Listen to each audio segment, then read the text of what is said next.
Fala galera! Seja muito bem-vindo ao programa Namoro com Propósito de hoje.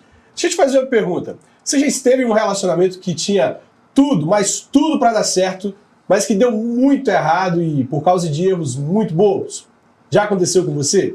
Qual erro você cometeu?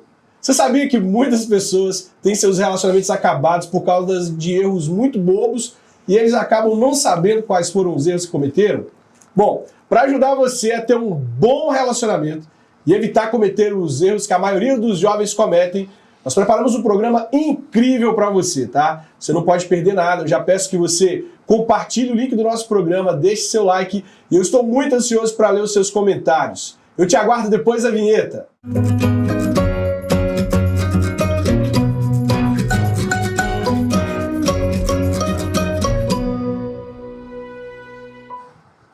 E para a gente entrar nesse tema biblicamente, eu separei um texto aqui para a gente poder ler, que está em Provérbios, capítulo 29, verso 1, na versão NVI, que diz assim, olha: quem insiste no erro, depois de muita repreensão, será destruído sem aviso e irremediavelmente. Olha só, ele diz que existem pessoas que cometem erros, que insistem nos erros, que continuam errando mesmo depois de ter recebido boas repreensões. E aí sabe o que acontece, Pepezito? O que acontece, pastor? Essas pessoas, depois de terem errado, insistido no erro, serem repreendidas, elas têm aspectos importantes da sua vida destruídos. E isso acontece muitas vezes no namoro. Tem certeza? Você falou que lá na sua igreja o pessoal se reúne no Conexão Jovem, não é isso? Isso mesmo. Pois é, eu tenho certeza que você já deve ter visto casos de pessoas que erraram tanto na vida sentimental que, embora elas sejam muito jovens, hoje elas estão com a vida destruídas. Acontece ou não acontece? Acontece. E vou confessar, eu erro também.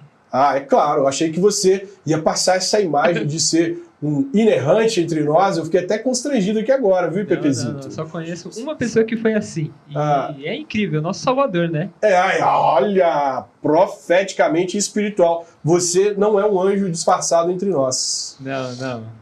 Eu tenho 5 dicas para ajudar você a errar menos na vida sentimental. A minha primeira dica é: seja feliz antes de entrar em um relacionamento, para você não se prender a relacionamentos ruins por medo de ficar sozinho. Tem gente que é tão infeliz, mas tão infeliz, que ela pensa que só vai ser feliz quando encontrar alguém. E aí ela encontra alguém que tem tantos defeitos, tantos problemas, o relacionamento é tão doloroso, mas ela insiste em ficar ao lado dessa pessoa porque sente que só será feliz, olha só, se tiver ao lado de alguém. Ela fica presa, porque pensa que vai ser infeliz se terminar um relacionamento. Lá em Filipenses, no capítulo 4, verso 4, o apóstolo Paulo diz: alegrai-vos sempre no Senhor. Outra vez vos digo, alegrai-vos. Então alegre-se no Senhor antes de você entrar num relacionamento. Tenha alegria, tenha felicidade. Seja um solteiro realizadão, uma solteira realizadona antes de entrar em um relacionamento. A minha segunda dica aqui é: não entre em um relacionamento sem observar a pessoa e sem de fato saber se vale a pena. Lá em Gênesis, no capítulo 24, a partir do verso 16, a gente vê a experiência de Eliezer, o servo de Abraão, indo buscar uma esposa para Isaac. E ali a gente percebe que ele a observou muito para saber se valeria mesmo a pena levar aquela moça para se casar com o seu patrão. Então as pessoas estão entrando em relacionamentos e se frustrando porque elas não observam. Elas vão se encantando, é a ilusão idiótica que fica sobre elas. Elas acham que com o tempo muda, que as coisas daqui a pouco vão dar certo e na verdade, meu amigo, as coisas às vezes mudam para pior. Não vale a pena pagar o preço, tá? Então lembre-se, Gênesis capítulo 24, verso 16, lá o servo de Abraão, ele observa os sinais, ele observa a pessoa antes de levá-la para o seu Senhor. E a minha terceira dica é: busque estar próximo de um conselheiro maduro, alguém que você possa buscar ajuda, buscar conselho, para que você não erre tanto.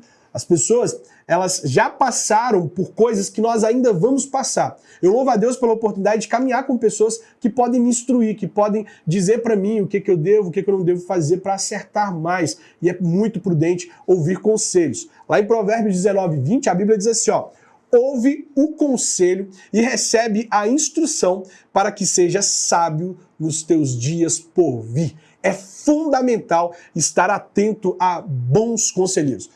Cuidado quando você for eleger os seus conselheiros. A Bíblia conta a história de Aminon, filho de Davi, que elegeu como conselheiro Jonadab, o seu primo. Ele poderia ter qualquer conselheiro do reino, ele era filho do rei, mas ele elegeu um mau conselheiro que deu um péssimo conselho para ele, e esse conselho terminou no abuso sexual e terminou em morte, uma família totalmente conturbada por causa de um mau conselho. Eleja bons conselheiros para estar ao seu lado, pessoas que você pode ouvir.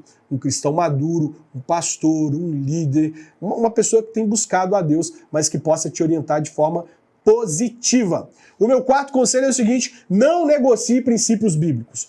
Preste atenção, seja mais espiritual, meu filho, seja mais espiritual, minha filha. Essa área é fundamental, é uma área com a qual Deus se preocupa e Ele está querendo te orientar. Então, ore antes de entrar em um relacionamento, conheça os princípios bíblicos e não negocie esses princípios. Se a Bíblia diz que algo é pecado, não importa se ele é um gatinho, se ele é lindão, se ela é lindona, cai fora. Porque está mostrando só a parte boa, mostrando só a aparência. Daqui a pouco, ó, as garras saem para fora e você se termina esse relacionamento aí muito frustrado, muito machucado.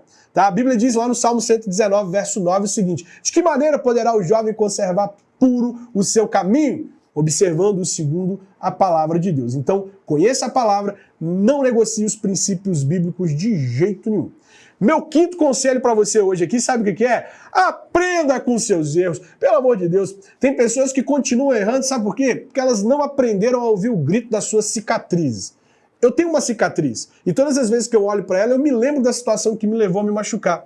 E isso é um alerta para que eu não me machuque novamente na mesma área. Então, entenda que se você errou, esse erro tem que te ensinar alguma coisa. Se alguma coisa que a gente pode aprender com o erro é como não errar de novo. Então, aprenda com os seus erros. Lembra do versículo que a gente usou para começar? Provérbios 29, verso 1.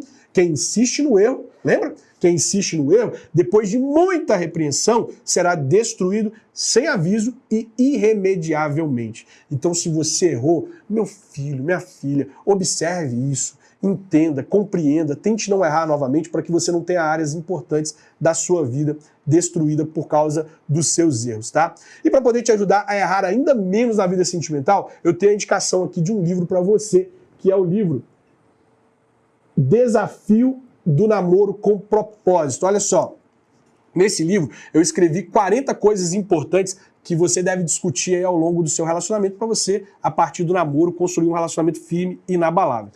Então, olha, neste livro eu trato aspectos importantes do relacionamento que é fundamental você conhecer, praticar. Aqui eu tenho um motivo de oração para solteiros, namorados e noivos, e eu tenho uma atividade prática para o solteiro que ainda não tem ninguém, e uma atividade prática para quem está namorando e noivo fazer com o mozão. Vale muito a pena você conhecer. Esse livro está disponível na Livraria Ezion, você encontra tanto na igreja, como você também encontra aí nas plataformas digitais. Tchau, tchau, galera!